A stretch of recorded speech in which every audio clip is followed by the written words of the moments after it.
La gastronomie de nos outre-mer est à Saint-Ouen. Tropic Marché réunit les produits locaux et spécialités des Antilles, Guyane et Réunion. Les boissons, l'épicerie, les fruits et légumes, les poissons, les recettes du traiteur et même la boucherie. Tout est là pour vous régaler avec les goûteuses saveurs de nos tropiques. Et les prix sont sages avec de nombreuses promos et notre équipe est à votre service et vous conseille. On vous attend! Mayotte, actualité. Bonjour à tous, bienvenue à vous dans ce journal de ce jeudi 18 janvier 2024 et merci d'être avec nous sur Quizy. Pour l'édition du jour, nous parlerons immigration avec la situation à Cavani, fermeture des mairies par le collectif, insécurité, risque de tempête et des détails sur le projet de navette maritime. Mais tout d'abord, à la une de ce journal, un véritable bras de fer est maintenant engagé entre les habitants, les migrants et les forces de l'ordre. Nous vous en parlons régulièrement. Depuis dimanche, la situation au stade de Cavani est en train de dégénérer. Il semblerait que le nombre de migrants ait considérablement augmenté. Il serait désormais près de 700 migrants africains à vivre dans l'enceinte du stade de Cavani. Plus grave, ces migrants armés de lance-pierres, ils ont commencé à attaquer les policiers. Nul n'est capable aujourd'hui de dire avec certitude si les migrants sont en possession d'autres armes. Toujours est-il que ces migrants africains sont loin de pouvoir être qualifiés de migrants pacifiques. Selon plusieurs signalements, ils s'en seraient même pris violemment à des élèves voulant se rendre sur le stade pour leur cours de sport. D'un autre côté, les habitants de Cavani sont plus que jamais déterminés. Hier, 2 d'entre eux ont été conduits au commissariat de Mamoudzou pour outrage et rébellion. Des membres du collectif des Soins de Mayotte 2018 ainsi que des habitants de Cavani se sont amassés devant le commissariat exigeant leur mise en liberté. Dimanche prochain, la population de Cavani et le collectif des Soins de Mayotte 2018 donnent rendez-vous à toute la population devant le camp à 9h30. Une réponse ferme des autorités est toujours attendue. Et comme on dit chez nous, Jishtema, toujours en matière d'immigration, la mobilisation s'intensifie avec la fermeture des mairies. Outre la fermeture du service des étrangers de la préfecture pour exiger la fin des séjours territorialisés, et suite à la réunion de Amouro dimanche dernier, le collectif des Soins de Mayotte 2018 continue à faire monter la pression sur les autorités par la fermeture des mairies. Ainsi, hier matin, les mairies de Bandrabois, Tsingoni, Chirungi, Kanikeli, Dembeni, Wangani et Akwa ont été bloquées. Celle de Chikoni a été libérée par les services techniques. L'objectif, je vous le disais, c'est d'exprimer leur ras-le-bol du titre de séjour territorialisé et la fin des régularisations et de la distribution de papiers d'identité aux clandestins depuis Mayotte. L'île n'a pas les structures nécessaires pour accueillir tous les migrants dont la plupart souhaitent en réalité se rendre en métropole. La mairie de Dembeni est fermée depuis 2 jours. Le maire Moudjibou Saïd dit son soutien au mouvement ainsi qu'au maire de Mamoudzou. Beaucoup d'élus mahorais craignent la réinstallation des migrants dans leur commune, ainsi ils soutiennent les collectifs. Insécurité pour la suite de ce journal avec cette nuit de violence dans la maison familiale rurale de Doujani. Dans la nuit de mercredi à jeudi, un individu armé présumé être un jeune du quartier s'est introduit dans l'enceinte de la maison familiale rurale de Doujani, semant ainsi un climat de terreur parmi les résidents. Plus tôt dans la journée, un vol de téléphone portable aurait eu lieu à proximité, ce qui a déclenché une série d'événements menant à cette nuit agitée. L'individu se serait introduit dans l'établissement vraisemblablement pour récupérer le téléphone volé. Dans le même temps, un groupe de jeunes armés se tenait à l'extérieur de l'établissement et soutenait leurs camarades qui étaient à l'intérieur. Le personnel a immédiatement appelé les forces de l'ordre qui ont dû se confronter au groupe armé. Une personne a tiré des coups de feu et aurait été appréhendée et placée en garde à vue et d'autres individus auraient été interpellés. Preuve s'il en fallait que ces violences et vols à répétition créent des tensions qui auraient pu être évitées. Météo pour la suite de ce journal, mais attention, ce n'est pas une présentation météo, mais c'est au sujet de ces 2 nouvelles tempêtes qui pourraient se former dans les prochains jours. Météo France avait prévu une saison cyclonique 2023-2024 qui pourrait avoir une activité plus faible que la normale dans le bassin de l'océan Indien. La première tempête Bellal, qui s'est formée en début d'année, ce qui est plutôt rare, avait frappé Madagascar avant de s'éloigner au sud de la Réunion. Mais voilà que les météorologues ont le regard rivé sur 2 zones qui pourraient donner naissance à 2 tempêtes tropicales. Et même si le risque de formation est jugé faible, la vigilance reste reste de mise. En effet, les météorologues estiment entre 10 et 30% la probabilité qu'une tempête tropicale modérée se forme dans les 5 prochains jours. A noter que selon les météorologues, aucune alerte n'est en cours actuellement à Mayotte et aucune menace cyclonique n'est envisagée pour les prochaines 72 heures. Mais la saison des pluies ayant débuté, la semaine devrait être bien arrosée. Mais visiblement, avec tout ce que nous avons vécu et ce que nous continuons à vivre, il n'y a pas grand monde qui s'en plaint. Je vous propose de clôturer cette édition en mobilité pour vous fournir plus de détails sur le projet de 2 lignes de transport maritime. Des lignes qui pourraient voir le jour entre le nord et le sud de l'île. Dans le cadre de ce projet, la DEALM a lancé auprès de 1500 usagers volontaires une enquête sur la mobilité des habitants de Mayotte pour connaître les habitudes de déplacement des Mahorais. Le conseil départemental et la CADEMA ont fait part de leur souhait de mettre en place des navettes maritimes entre le nord et le sud de Mayotte pour désengorger la circulation sur les routes. Un projet qui a été validé par le plan global de transport et déplacement approuvé en 2018 en partenariat avec l'État. Le conseil départemental ambitionne de créer 2 lignes de transport maritime de voyageurs entre le nord de Grande-Terre et Mamoudzou, mais aussi une liaison avec Iloni dans la commune de Dembéni et Mamoudzou à l'horizon 2026-2027. Eu égard à ces dates, le souhait du conseil départemental et la CADEMA d'ouvrir ces lignes cette année semble donc difficilement réalisable. En tout état de cause, il s'agit là de solutions de mobilité qui pourraient s'avérer utiles pour les habitants de l'île, évidemment si le coût n'est pas prohibitif pour les usagers. En attendant, c'est la fin de cette édition. Merci à tous de nous suivre avec autant d'attention. Difficile de vous résumer toute l'actu en 5 minutes, mais restez connectés sur Quizy pour être bien et mieux informés, vous le savez. Bonne suite de matinale à tous. Regardez cette très jolie photo, parce que la vie continue en dépit des difficultés. Et c'est Sada, je trouve cette photo magnifique. Voilà. Oh notre lagon, oh notre mer, oh notre coucher du soleil. Oh, voilà, un petit instant d'éternité pour commencer la journée. Un très beau coucher de soleil à Sada au mois d'octobre.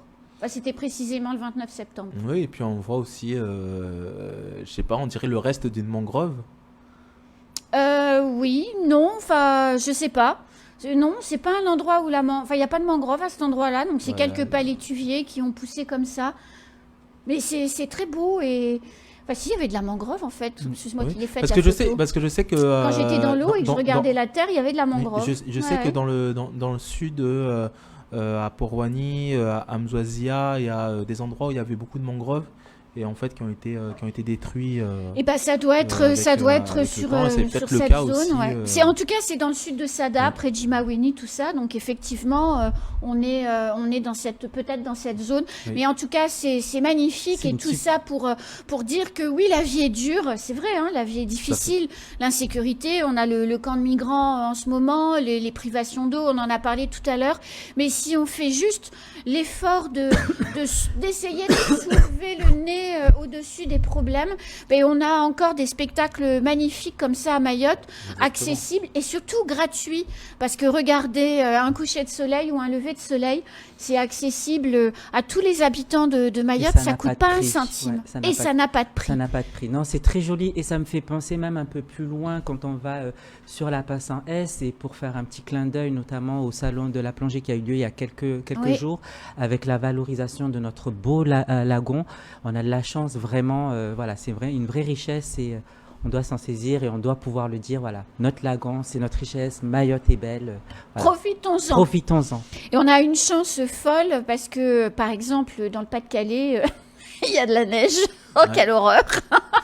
C'est vrai, actuellement. Mais oui, après avoir eu des inondations géantes dans le nord. Il y a des alertes neige dans plusieurs départements. Voilà, donc là, c'est l'hiver en métropole. Pensons aussi, j'ai une pensée pour les parents qui sont ici à Mayotte et qui ont leurs enfants en métropole, qui sont partis là en août ou en septembre pour la première fois, et dont certains découvrent déjà les températures en dessous de 0. C'est froid, et certains vont voir la neige là pour la première fois de leur vie. Exactement. Oui. Allez, après cette petite tranche nostalgie, je vous propose, et avant qu'on passe à la revue de presse, de regarder cet article assez, comment dirais-je, ça m'a fait sourire. C'est un article du JDD qui dit que 69% des Français ne veulent pas que le pays ait recours à l'immigration pour relancer la natalité. Et c'est un peu le cas dans beaucoup de pays. Alors l'Allemagne a fait un autre choix, elle. en justement accueillant l'immigration pour pallier le manque d'enfants faits par les Allemands. C'est par Angela à l'époque d'Angela Merkel. Absolument, oui. Alors je ne sais pas si je crois que la politique ne va pas continuer parce que avec le temps, les Allemands n'en étaient pas très satisfaits. Mais enfin, en fait, c'était pas pour parler immigration, c'était juste pour souligner, et je voulais avoir votre retour là-dessus, le paradoxe. Est-ce que d'un côté, on met en place des politiques publiques pour lutter contre le réchauffement climatique, où on essaye de préserver la planète et donc la durabilité de l'être humain sur cette planète quelque part. Et puis de l'autre côté, quand on dit ça, on se dit derrière, il peut y avoir des politiques pour encourager la natalité des Européens, ça marche. En France, en tout cas, ça marche. Et ce lien qu'on pourrait faire avec la surpopulation mondiale, qui va nous condamner à disparaître à un moment donné. Je suis peut-être un peu stratosphérique. À 6h du matin, je vois vos yeux là. Non, j'essaye de comprendre. De comprendre, en fait, on est trop nombreux sur la planète. On n'arrive pas à donner à manger à tout le monde. On surexploite nos ressources naturelles parce que 9 milliards d'êtres humains, ça semble être un seuil trop élevé. Et en même temps, à l'échelle de notre petit égoïsme, à nous, on se dit, ah non, il faut qu'on fasse plus d'enfants. Ça paraît... Et puis de l'autre côté, on met en place des politiques pour lutter contre le réchauffement climatique. C'est complètement paradoxal. Soit on veut que l'être humain reste sur la Terre et on fait vraiment le boulot, soit on le veut pas et on le fait pas. Vous voyez, on fait des enfants à qui mieux. Alors après, ce qu'on peut dire, c'est que la Terre, c'est notre bien commun à tous. On a tout intérêt à réfléchir parce qu'effectivement, la population augmente dans le monde et on a tout intérêt à réfléchir à une stratégie pour préserver notre bien commun. Je sais que l'État le porte. Il y a une politique de stratégie qui est menée notamment par Sarah El Haïry. Il faut qu'on puisse penser ça aux années à venir, aujourd'hui et demain, et laisser ce qu'on peut laisser en fait aux générations futures. Ça, pour moi, c'est nécessaire. On peut pas réfléchir comme on réfléchissait il y a 10 années. Ça, c'est évident. On le voit ici à Mayotte, juste sur la question de l'eau, parce qu'on on n'a pas pris forcément les bonnes décisions. Là, il faut qu'on puisse réfléchir, mais il faut qu'on réfléchisse à demain et après-demain pour que on puisse continuer en fait à avoir juste le nécessaire, de l'eau, de l'électricité, voilà quoi. Donc ça, c'est important. Écoutez, je pense que la vraie difficulté, c'est que ce sont des actions que l'on fait aujourd'hui qui auront des conséquences demain.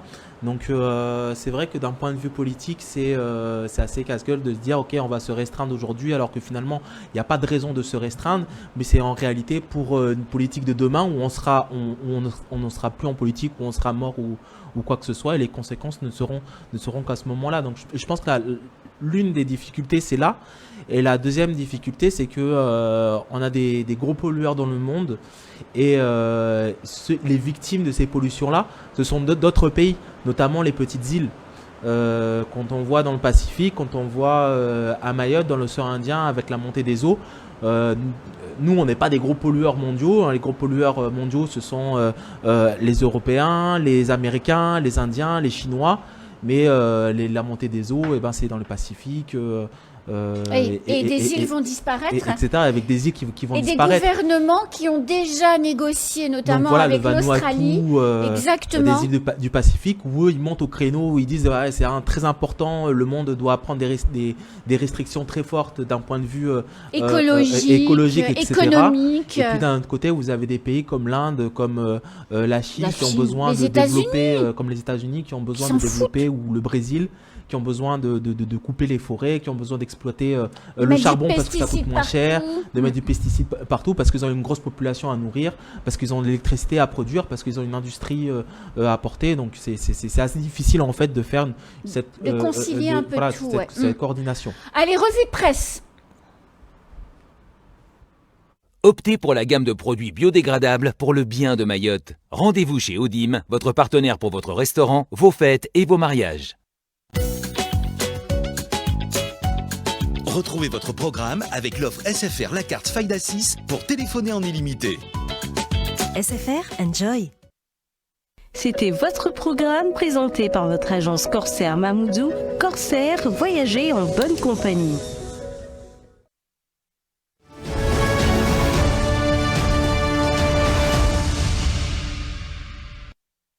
Bon, alors l'un d'entre vous dit que je suis une LR écolo. Alors je fus une LR, mais je ne le suis plus. Et quant à écolo, oui, j'ai quand même un vrai souci de survie des générations à venir sur notre planète.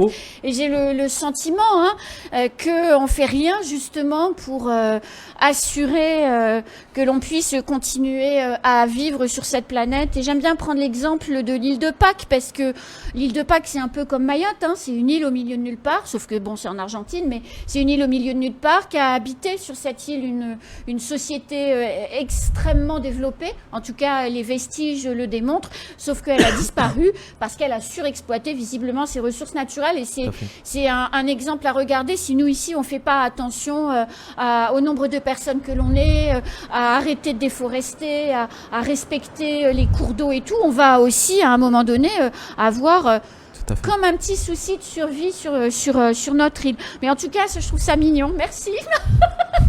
Allez, premier article que je voulais partager avec vous. L'excellent Emmanuel Macron, notre président de la République à tous, a pris la parole. 8,7 millions d'entre nous étions devant nos postes de télévision pour l'écouter. Donc, un format, moi ça m'a fait rire, 400 journalistes assis comme à l'école, pour ne pas dire comme à la messe. Mais en tout cas, c'était, voilà, les chaises bien mises, les uns derrière les autres. 400, ils étaient les journalistes internationaux et journalistes français. Ça donnait une image un peu particulière. Emmanuel Macron était installé et la scénographie avait été faite comme ça pour que ça ressemble au discours du général de Gaulle. C'est la deuxième fois depuis qu'il est président de la République qu'il utilise cette scénographie. La dernière fois. Voilà, c'est donc la deuxième fois qu'il utilise ce type de méthode. Alors, une question, est-ce que c'est un clin d'œil à la droite conservatrice, qui est quand même celle qui va voter, les gens de plus de 60 ans sont ceux qui vont en masse vers les bureaux de vote, ou bien ça traduit la fin de la nouvelle politique que le président de la République avait déclarée à la mode quand il est arrivé au pouvoir, et que bien évidemment le fiasco de la loi immigration a prouvé qu'il y avait pas de nouvelle manière de faire de la politique et que c'était toujours comme avant. Qu'est-ce qu'il faut comprendre dans cette scénographie ? Bah écoutez, je pense que l'une des grosses difficultés, en tout cas qu'a rencontré le président, moi je ne l'ai pas trouvé mauvais dans son discours, mais je pense que ça a quand même manqué par rapport à ce qu'il a dit au mois de décembre, par exemple pour les vœux, où il parlait d'une année 2024 qui va commencer avec des changements, et puis il allait nous présenter ses idées dès le mois de janvier. Donc et en fait, je pense que les Français ne s'attendaient pas à quelque chose d'énormissime. Donc je pense que malgré que le président n'a pas été mauvais, je pense que l'objectif n'a pas été réellement accompli, atteint. Exactement.